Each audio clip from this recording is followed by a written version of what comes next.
The following program was produced by an independent community producer. The opinions expressed do not necessarily reflect those of the ECAT staff or board of directors.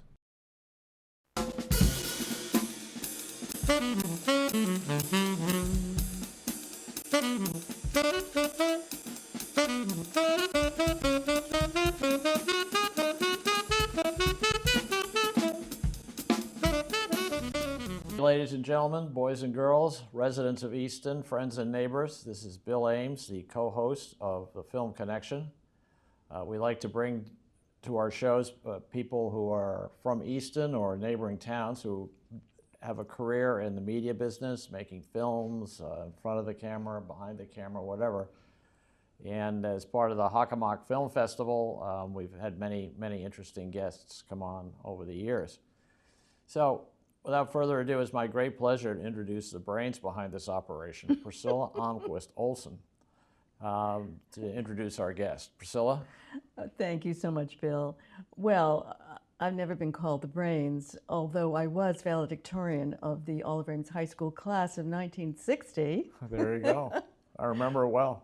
Oh, yes, you do. I know you're behind me. Anyway, that states our age, but we have a really youngster here with us today who's accomplished quite a bit in his days out in LA, and now he's been transported to Seattle, but working for the same company. And he's one of our homegrown boys, Danny Corona, son of Colleen Corona, who was our chairman of the Board of Selectmen for many years, 9, I think, to be exact, and her husband, father to Danny, Jose, an emergency room physician. So, Danny, you have not followed in either of those footsteps, but you are following your dream and your heart. So we welcome you today to Film Connection. Thank you for joining us. Well, thank you for having me. It's been an honor to be on this show, and it's been, it's amazing to be able to do what I've been doing for these last, I don't know, how long have I been doing this now? Since 2016. So I've been doing for a while, and I've been living the dream, doing as much as I can in visual effects and everything. So tell us a little bit about your journey. You went to college out there in Los Angeles, right? Majored in film studies, and walk us through that a little bit. Yeah, so I went to college at a university called Chapman University. My major was digital arts. So it's kind of a little bit more broad, and it's visual effects, animation. Some people do graphic design. And then one of the things towards junior, senior year, you actually specialize in a particular field. So mine was visual effects, and you have to actually make a senior film too, to show off everything. But yeah, it was interesting. Before I went to college, actually, well, funny enough, I did actually want to become a doctor at one point, but it drastically changed when I found out about this YouTube channel called Freddie Wong. And they showed a lot of just visual effects and how to there was tutorials on how to do it. And that was right around the time that I ended up getting that software as part of the Adobe suite. And then after that, one thing led to another. I went to a film camp as well. My parents sent me to at UCLA to make sure that I really wanted to pursue this career in visual effects. And then after that, that's how I heard about Chapman. And then, yeah, the rest is history. And you were also one of we talked earlier before that we went on the air about the Hockomock Film Festival competition. You were a finalist, right, in the public service announcement competition, I believe, for about traffic safety, or it was taken in a parking lot, right? Didn't you do it with your brother? Yeah. The last minute? Yeah, it was, I believe it was I think it was don't texting and driving, and I think I got second or third for that. I don't exactly recall. But yeah, it was great to be a finalist. Yeah. So we take a little homegrown pride in that we had a little help boosting your confidence that this was your calling. So that said, do continue on and tell us exactly, give us an example, if you would, of the type of work you do, what we would see on a screen that you produced? Or Yeah, so I've actually gone through a slight transition in the last year. So right now I'm technically a pipeline developer. Um, but I used to be a compositor, which the best way I can describe it is someone who kind of does like, I would say Photoshop for video, meaning we're doing all the layering of certain aspects of different elements to produce the final image. So for example, a compositor does stuff like green screens, or if someone, I don't know, gets like shot and they need that little like blood splatter, we'll do that. An explosion, we had like we can do maybe a film shoot of an explosion, layer that on top of something else, add some dust, debris and stuff. And that's kind of the things we do. We do a wide variety of stuff as compositors. Um, but yeah, it's very exciting. But yeah, there was a slight change in my career, I guess, since I'm now a pipeline developer. Now I'm in charge of setting up the technical aspects of each show or movie we get coming into the studio. And I'm also helping set up like the color and everything to make sure it matches the reference the client sends to us. So not as creative as I used to be, but it's still a lot of visual things I need to reference and do in order for it to get working. And I'm also support for all the other artists as well, in so case anything breaks. tell us what a pipeline producer, I mean, I could guess certainly, but Yeah.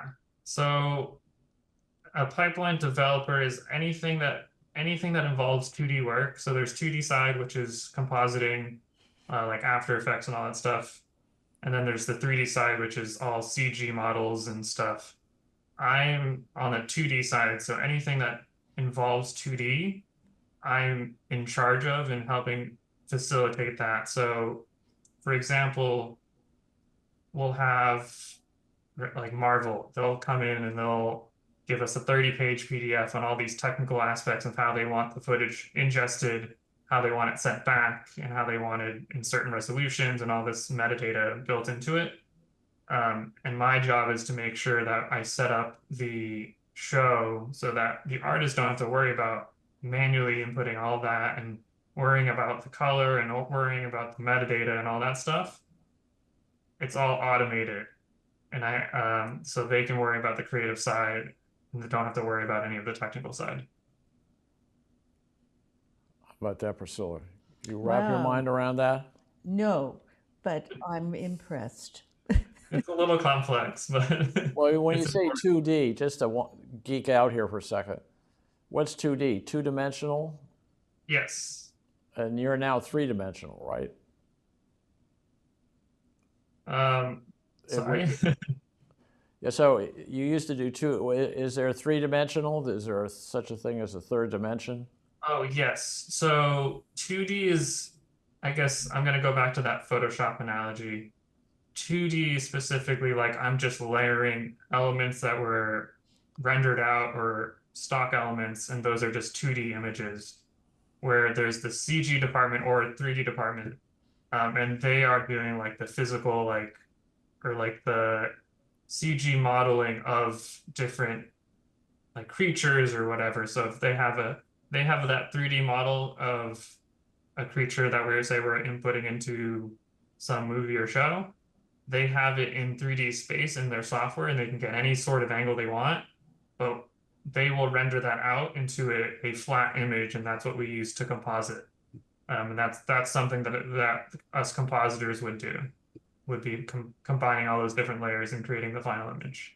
Tell us about your living in Seattle. Where do you live in downtown Seattle or? I live like 10 to 15 minutes north of downtown. It's right near the University of Washington, actually. There's like a train stop at University of Washington, and then there's one area called Roosevelt, and that's where my area is that I live the neighborhood. But it's beautiful here. I love it. It's a lot more greener, and there's better seasons than there are in LA. I will have to deal with a lot of rain coming up, so we'll see how that is. Yeah, Uh, but I think I'll be okay. I think living in Easton has prepped me for that. yeah, yeah. So did you know a lot of people in the Seattle area before you got there? I have a couple of friends that live here. They actually are college friends, which is another reason why I loved my time at Chapman because I was able to create so many new like friends and stuff, and I'm still friends with a bunch of them today, and that's my friends that I know up here actually. Got a whole network there. That's good. Well, you know, Danny, Seattle is supposedly one of the most friendly cities in America. Oh, really? Yeah, do you find that to be true? I feel like it's friendlier than LA, that's for sure. I don't know if I can compare it to all the other cities, but I have been making a few friends here. I have friends with some of my neighbors in the community, like the apartment complex I'm in as well, which is super nice. My last apartment complex I lived in LA, I wasn't friends with any of the people. They were all like kept to themselves. Are any of your friends also in the film business? Um, My question, I guess, goes to collaboration. Do you have opportunities to collaborate with people you know there in Seattle? yeah, so I have a few friends. They're, I guess, like graphic designers, so sort of related to film, like it's in media. And Hmm. so they just work on like commercials and such. And then I have a few friends that work in games as well. So like I actually have a friend that lives really close to me. She works in the game industry, and then her partner also works in games as well. So related, but not exactly film. Hmm. So you work for a company, right? You're not a one-man show. Yes, I work for a company. We're about a company of, I think, 80 to 100 people now. Wow. So like medium sized. Yeah. Well, that's excellent. That's excellent. I can, my questions go back to your childhood. Growing up in Easton, um, you were exposed to a lot of influences, and maybe some of your relatives also contributed to your the path that you're on now. Can you describe any of those childhood experiences that perked, piqued your interest in film and so forth?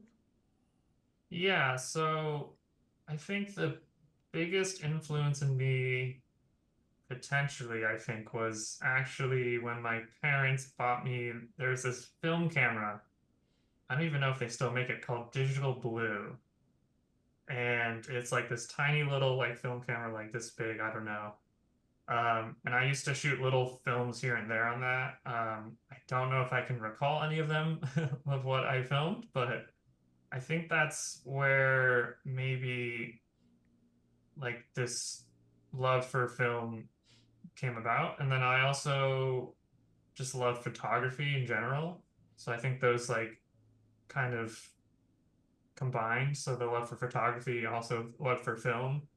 Um, and yeah, and then I started, yeah, like I said, the watching like YouTube tutorials on how to do this use this visual effects software. And my brother and sister actually would be like my actors in the films. And they're only like a minute long or something, 30 seconds long, but just um, little short films for fun.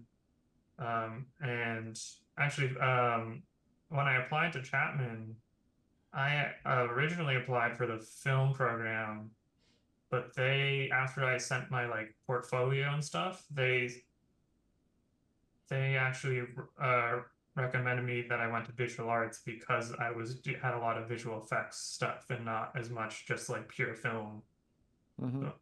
stuff as well. So you got some direction there, and you obviously are very happy doing what you're Mhm. doing. So tell me what some of the major accomplishments that you're particularly proud of. So I'm proud of three, we'll say three. Very proud of. The movie Get Out was the first film credit I ever got, and that was the Jordan Peele horror film. I don't know if you guys have watched it, but very well done. I think it might have won a bunch. It won some awards as well. And I actually didn't even know I was getting my name in the credits for that movie. I wasn't, because there's only, depending how big the film is, you're only allotted a certain amount of credits per like studio. So when I saw it for the first time, I was just like amazed when I got to see my name in the credits. So that was always, and I still am, it's always exciting to see my name in the credits nowadays. Um, and then the second one I'm pretty proud of is Ted Lasso. Um, that has won a bunch of awards. Very well done, I think, TV show. I might be biased because I worked on it.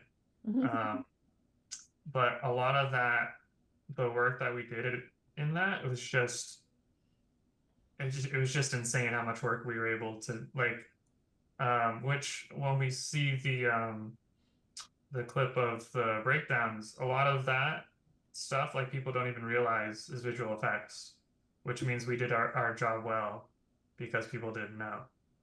And then I would say the most like recent thing that I'm very proud of too is the first Marvel movie I worked on was Thor: Love and Thunder.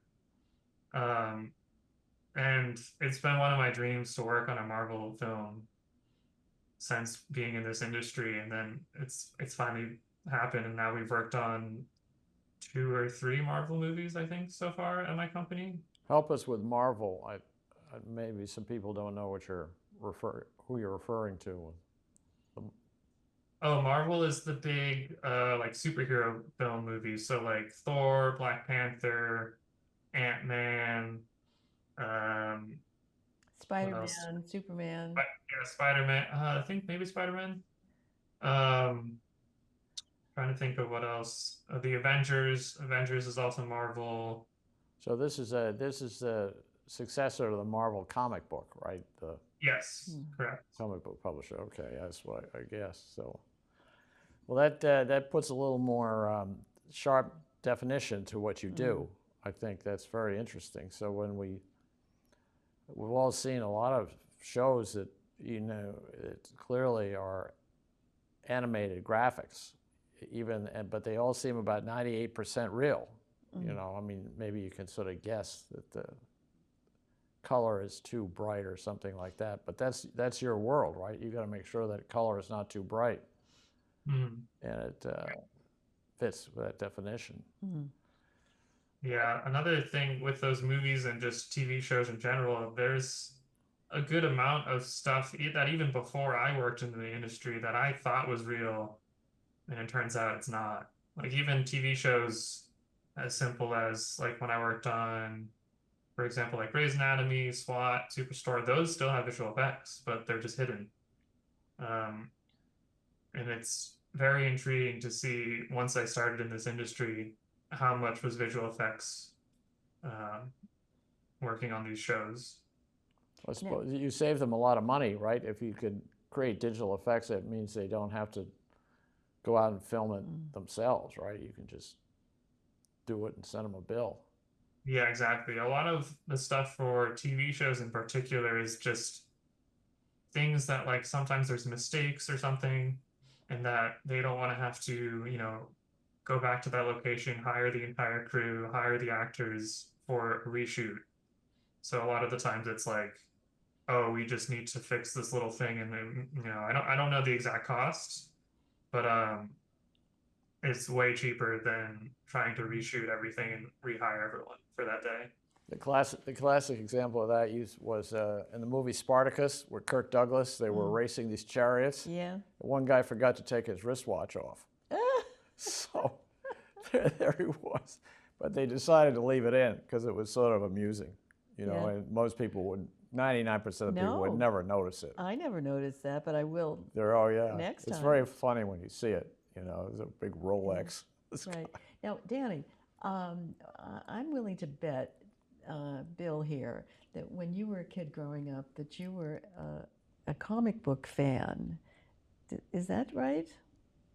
Did you? Surprisingly, I did not read a lot of comic books. Did you? No, I did not. You did not. Okay, that's I unusual. liked watching the films based on the comic books, though. Uh-huh. But so many people who get into the industry, I know my son included, started reading comic books at a very young age. And so there are lots of visual effects, actually, graphic effects, shall we call them, in the comic books. Archie And and Veronica, remember those? oh, Archie, yes, and Yeah, Veronica. Biff and Yeah, all these weird, wild characters. So yeah, that's a good question. yeah. Um, So, Actually, I was gonna say one of my favorite. So I haven't read a lot of comic books, but one of my favorite movies, I would say recently, has been the Into the Spider-Verse movies. And those are their whole style is based on comic books. I don't know if you've seen any of them, no. but they have a lot of like the animated like I don't know, like we'll say like POW or like the way the texture of all the animated characters, they look like they're hand drawn in like a comic book style, and it's just super well done, and I love that movie. Yeah, that's interesting. Well, the I was reading this biography of Steve Jobs, and it talks about how he left Apple, or they sort of fired him, and he ended up at this company called Pixar, which was, not the giant that it is today. So how would compare yourselves to Pixar in terms of where do you fit in terms of what's your piece for Pixar? Would Pixar call you up and say, can you do this, this, and this, or do they do it all in house? I mean, I wish they did, but Pixar, for example, to my knowledge, they do almost everything in-house, because they come up with the ideas for the film, they animate everything, they do all the like, kind of finaling touches that I would do as a compositor. So, adding some glow here, making sure the color's right. Um, so Pixar is something that I think done in-house. But for bigger stuff but then on the flip side, Marvel, they have so many vendors, us being one of them as well. They come up with the ideas and they film it, but then after that, visual effects and all that stuff is sent to different companies. So like even on some of the bigger Marvel films, I think there's like, I don't know, like 80 different visual effects companies, and they all have their specific like sequences that they're doing. It's crazy. Oh, that's interesting. So, yeah, so I guess the advantage of working for Pixar is you can get stock because I think it's a publicly traded company at this point. So that would be. But Danny, we're having the Easton's 300th anniversary, and I was thinking as you were talking, maybe we could collaborate on a quickie with some special effects for a sort of a trailer. You know what I mean? If we gave you some pictures and things like that sometime on a Saturday afternoon when you got nothing to do. Oh, when is the 300th anniversary? I didn't know it was coming out. Yeah, yeah. Well, it's next year. It's starting on January 2025. The town was incorporated. When was it, Priscilla? December 1725. 17th, right? December 17th, 1725. But Easton was around long before it was incorporated. We have there's a grave right on 138 next to Langwater Farm. Right, used to be the Congregational Church that was on the other corner. Used to be their graveyard, and it's 1692. The grave. Wow. Wow. So obviously that person was there before then. Yeah, we've got some promotional material. So if you're interested, we could ship them out to you.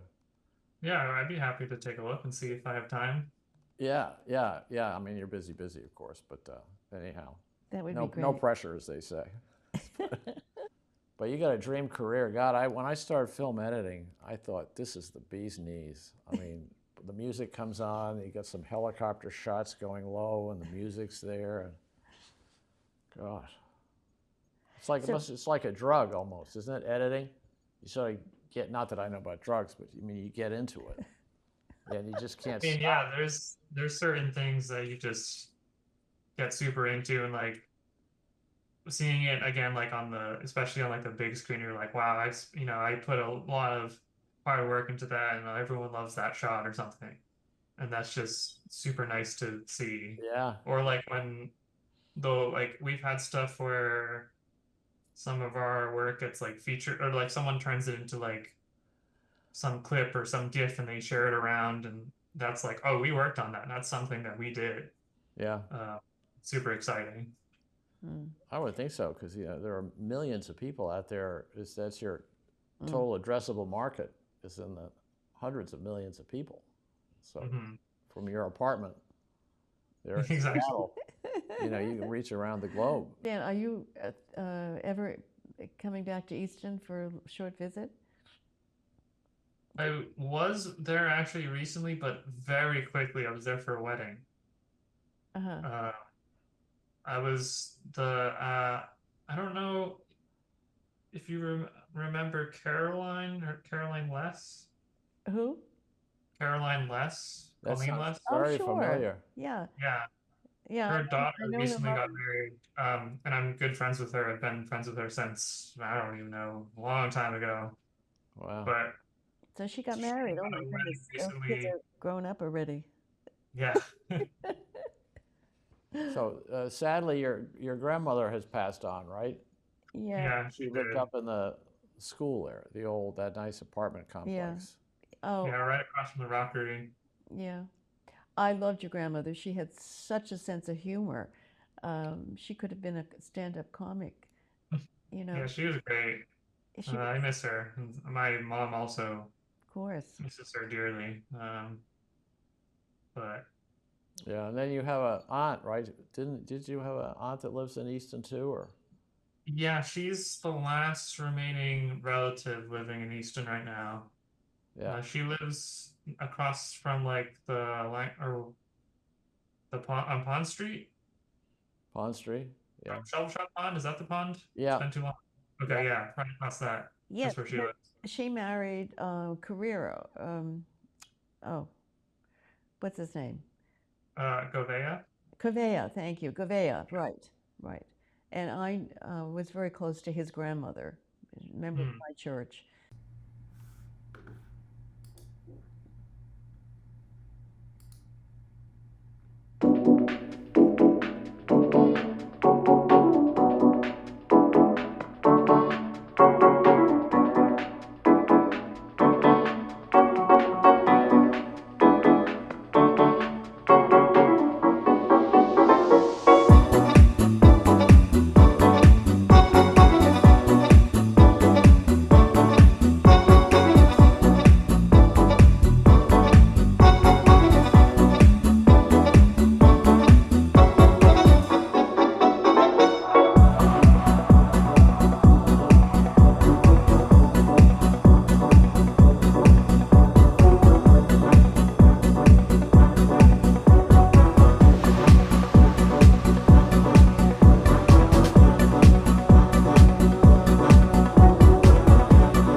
All of that stuff, like they most of the time they weren't actually in stadiums because I believe they weren't allowed to film in the stadiums because they're like considered sacred grounds over there in London or the UK.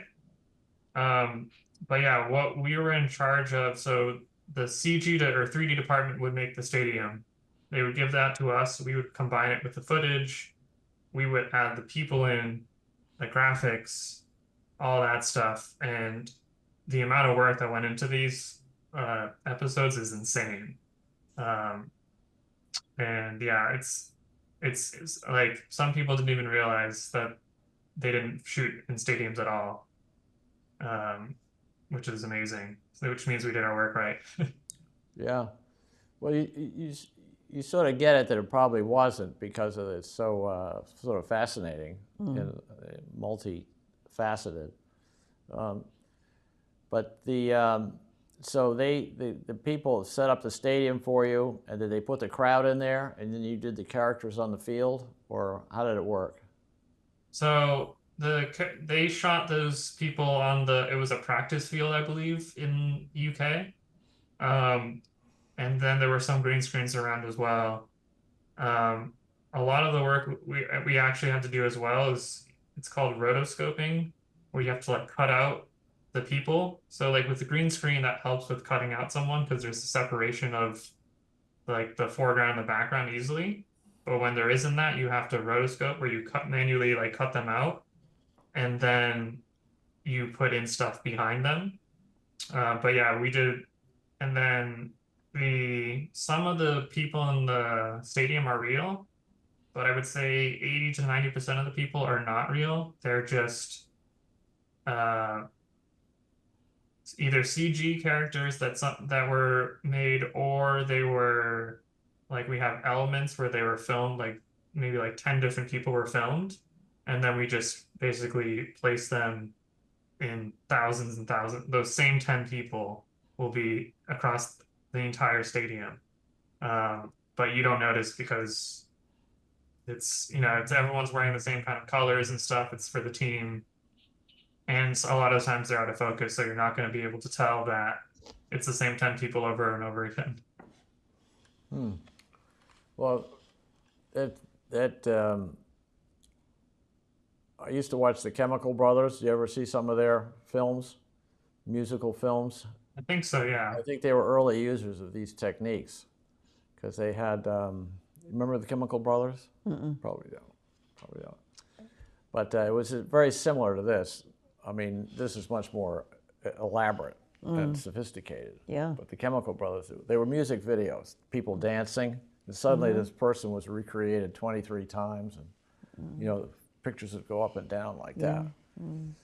But it made you want to keep watching, even though it was nothing special. But the fact that you had the CG impact there was amazing. So now, did you choose the music behind it? Was that part of your decisions, or did they have a music person do it? Specifically for the show or just for the video we just watched? The video we just watched. Oh, that was just some music put on by my company to show the breakdowns. Yeah. So I had no input on that. Yeah. Well, it's hard to deconstruct this for a layman like us. Right. But it's clearly quite fascinating. It is, and it's exciting. It enhances the game with all of that movement behind it and the colors and so forth. It becomes more dramatic than it really is, and that's what you want. Exactly. And the goal of this was to, not take away and draw your eye away from what's actually happening, the story, the game, of like the entire TV series. You just want to be focusing on that and not like, oh, the stadium's a little messed up, or like, why is the stadium empty, or whatever. But yeah, like without us, they would just be filming in empty stadiums, and then it wouldn't be as much of like a impact, story wise. It wouldn't be as impactful. So what platform is this? Like an Avid platform that you use, or it must be so very specialized platform? Yeah, it's pretty specialized. It's also expensive to have the software. That's why a lot of studios have it, not as many individuals. But it's called Nuke, Nuke. It's by the Foundry, and that's the compositing software we use. And then for CG, we use Maya and Houdini mostly. What sorts of ideas, Danny, do you have for special effects that maybe haven't come about yet? You're very inventive, and being in this business, there must be times when you say, oh, wow, you know what? I wonder if I could do this or blend this with that. And have you ever been in a situation where that's been the case, that you have a brilliant idea for a new special effects? Well, that's a big question. Um, I did sort of come up with something at our studio, um, in maybe the last like year, but it's a little complex to explain. I don't know how to explain this one really.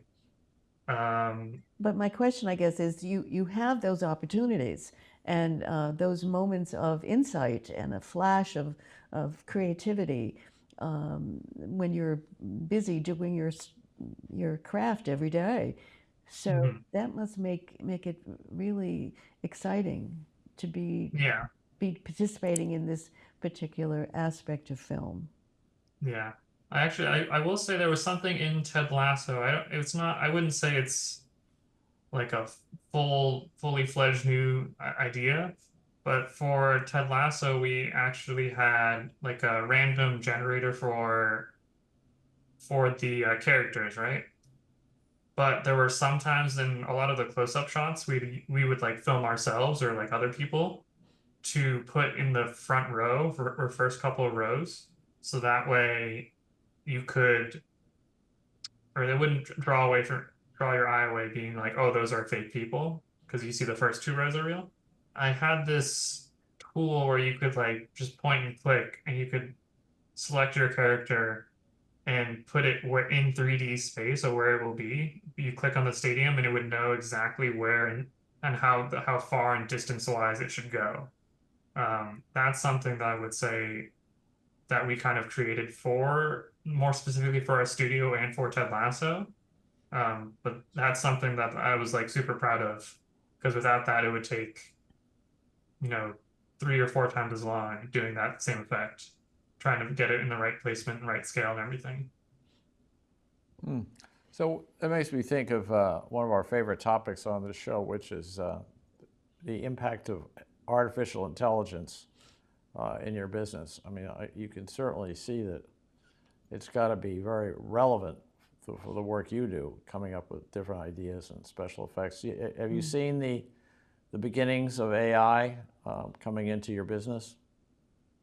I would say a little bit, not specifically my studio, but I know a lot of other studios are trying to implement it.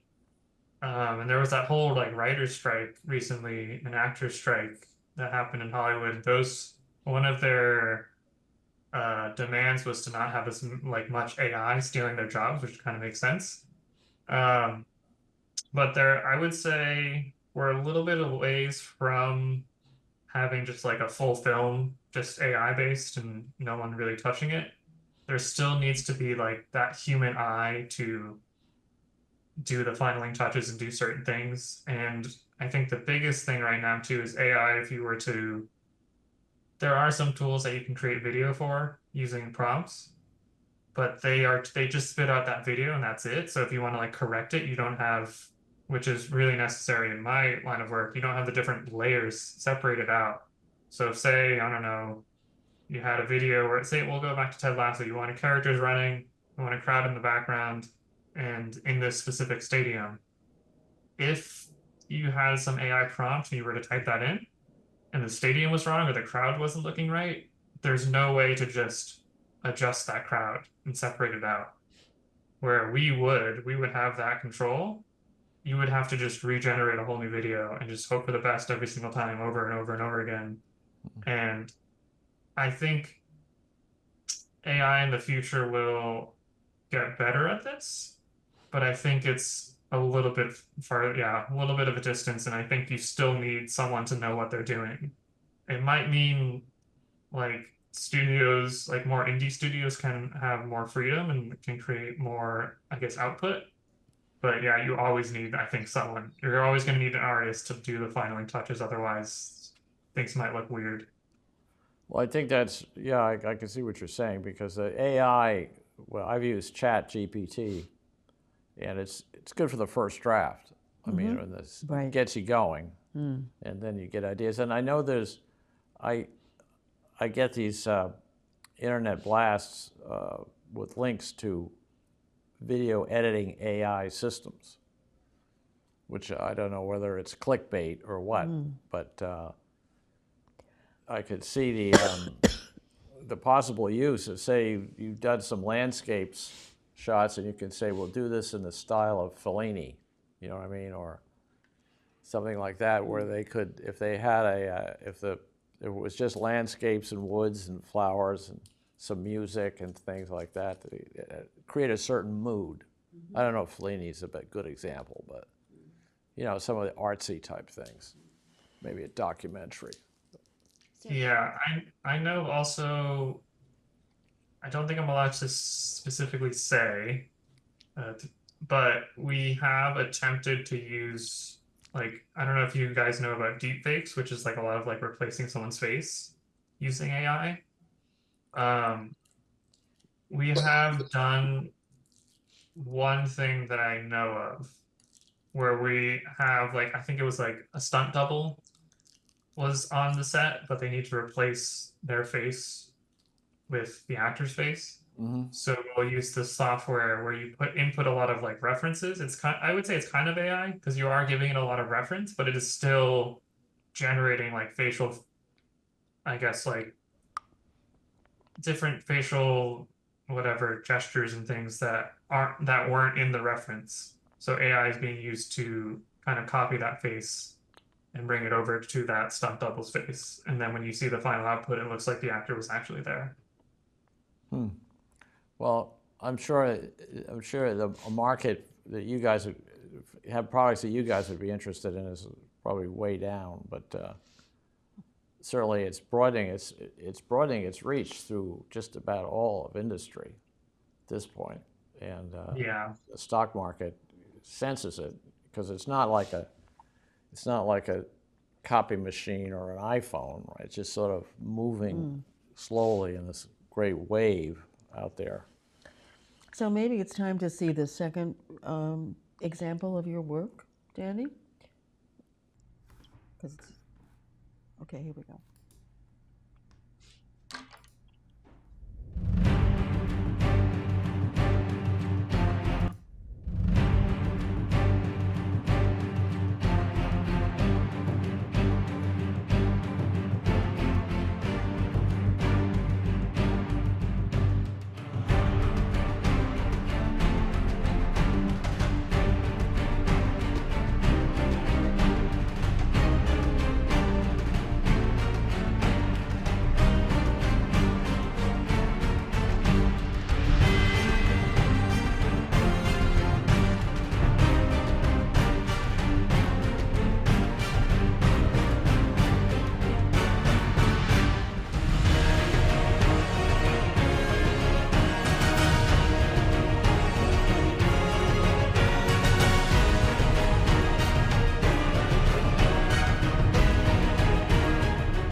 Wow.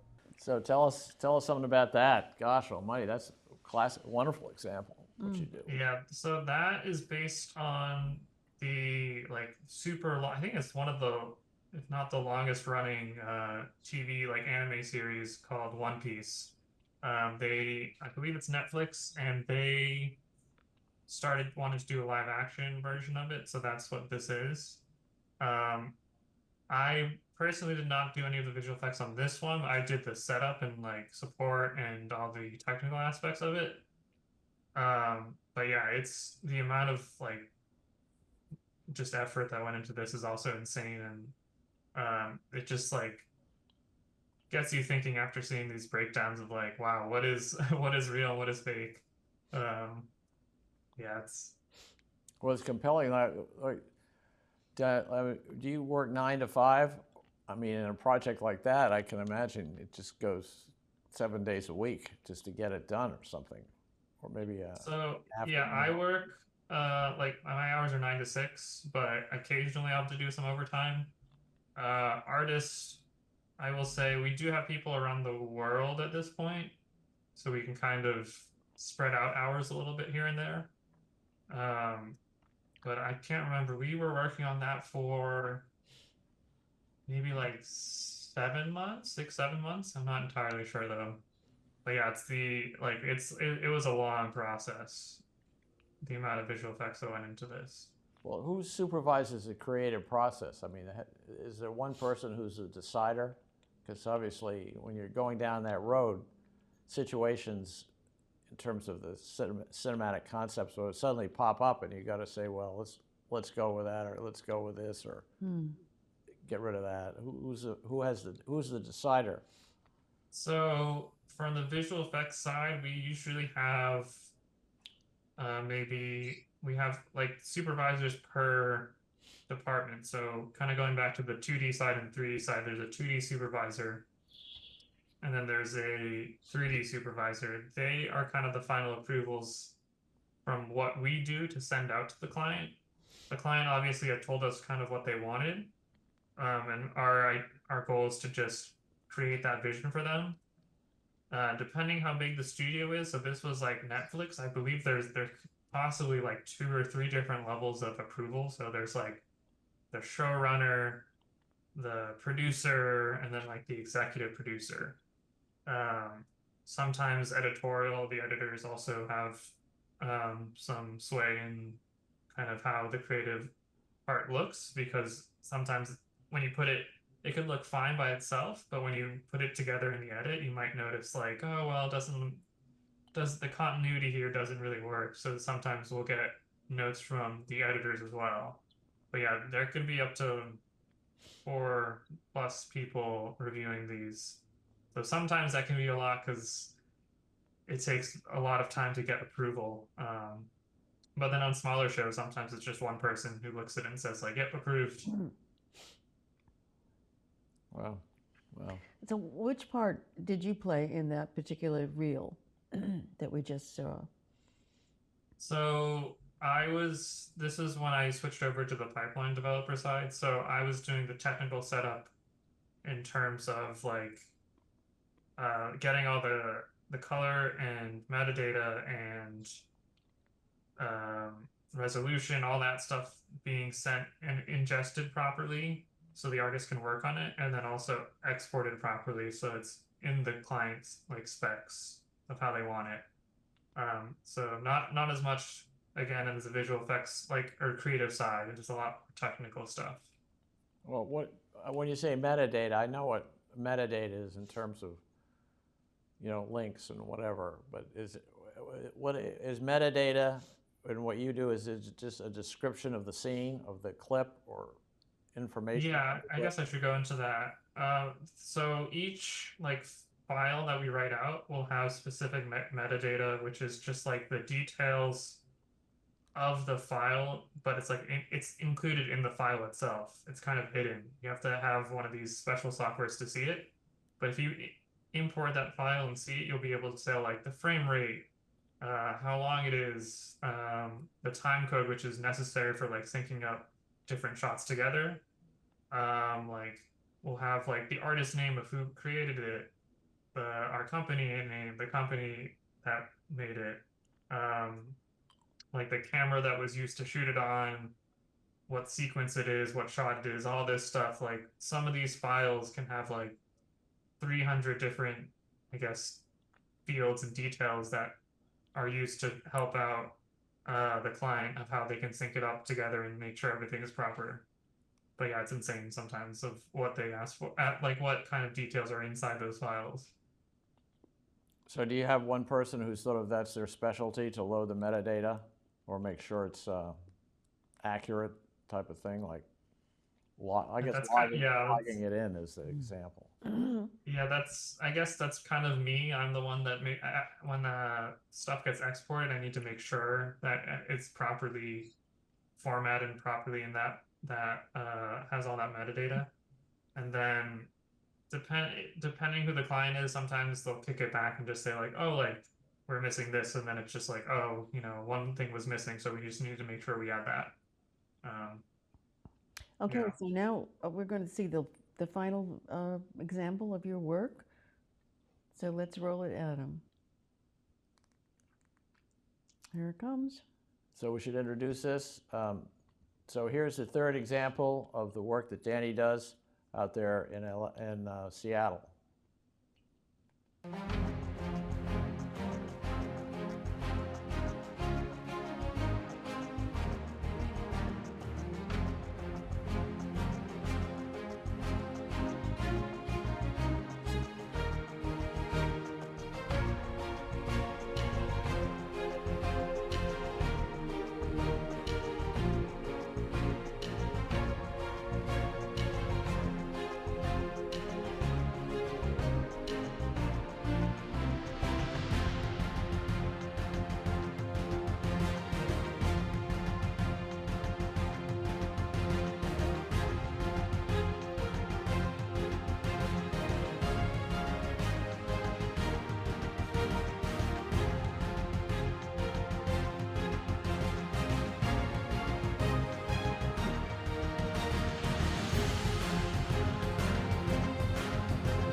We're not in Kansas anymore. Bravo! Jesus. Oh, I loved it. Wow. So what's the market for this? I mean, I mean, I loved watching it certainly, but what category does it go under? And tell us about that end of things. Oh, I mean, I guess it really depends on like the TV show, maybe the genre. Yeah, I get you. Is this a composite to some degree to show clients what you can do? Yes. Is that what it is? Yeah. Sure. Oh, I get you. Oh, of course. Yeah, it was a little bit of the soccer and, It's a and then promo. the Yeah. Pirates and before. Yeah. Yeah, so that one specifically is my company's studio reel, which I believe they make every year. It's one just to show people what we can do, and also I like to show friends and stuff this, being like, oh yeah, you don't realize how much is fake until you see one of these breakdowns, and this is everything we've worked on. But yeah, it helps secure clients, I think, as well. So Yeah. Danny, in the few minutes we have left, tell us a little bit about your vision, your personal vision for your future. That's also a big question, but I mean, I hope to just continue on doing what I'm doing, and I love working on all these films, and I'm very grateful to be working on all these Marvel films too, as it was one of my dreams. And we did recently work on the new Deadpool and Wolverine movie as well, which I thought was a lot of fun, but maybe I'm biased again. But yeah, I'm excited to see just what happens with film in the future and see what like things we get. And I'm also intrigued, I guess, going back to AI, to see where things go there. Because I think we'll have a lot of stuff that the AI is helpful for and useful for us, but not fully replace us, I hope. One question I have, are you able to copyright your any of your techniques that you yourself develop, or does the company not allow you to do that? That only the company can do the copyright. If I were to, I think I'd have to make a deal with them, but I believe anything I create on company grounds is considered part of the company and they could trademark it. So far, I don't think we've generated anything that is very specific where, or specifically will be allowed for like multiple companies. A lot of stuff we do that we create is like very particular to a specific show or a specific need that we have, where it might not be as useful for everyone. But yeah, I think it would have to be, it would be copyrighted through the company, I believe. Yeah. Okay. Well, have we reached the end of this fascinating journey, or do we have some more questions for Danny? Well, Dan, do you have questions for us? I don't think so. Well, it's been, we don't have to end it right now, but it's certainly been a most extraordinary. This is what we dreamed about when we created the Film Connection, Right. that we would get to the edge. Right, and we have today. And you have connected us with something that has always been quite a mystery, not just of people in the business, but also lay people like Bill and me, who, well, you're not so much a lay person, Bill, you're much more experienced in the film business, but I think there is a mystery around it, and you have removed that mysterious veil, shall we say. You've helped us a little bit to understand how you do what you do. So we appreciate it very, very much. So thank you so much for joining us, and good luck to you. And hopefully when you're back in Easton, you'll let us know, and we can do an in-person show with you rather than a Zoom. But thank you so much for today. Yeah, thank you for inviting me. This was a lot of fun. But yeah, next time I'm in Easton, I'll have to let you guys know for sure. Yeah, yeah. Thank you very much, and say hello to your parents for us. Yes. From all of Easton. Your mother did such great work on the Shovelworks project years ago. Remember? I do. I was She on single-handedly made that happen. Yeah. Just about. A lot of people helped out, but I know. I was on the committee with your older brother, David. oh my God, that could have derailed at any moment. But we digress. Yeah, Anyway, we're not digressing. We want to thank you again, Danny, and all the best of luck in the future. We have no doubt that you will be a most successful visual arts creator, and we look forward to seeing your work in the future. Thank you for joining us. Thank you again. This was a lot of fun. Okay.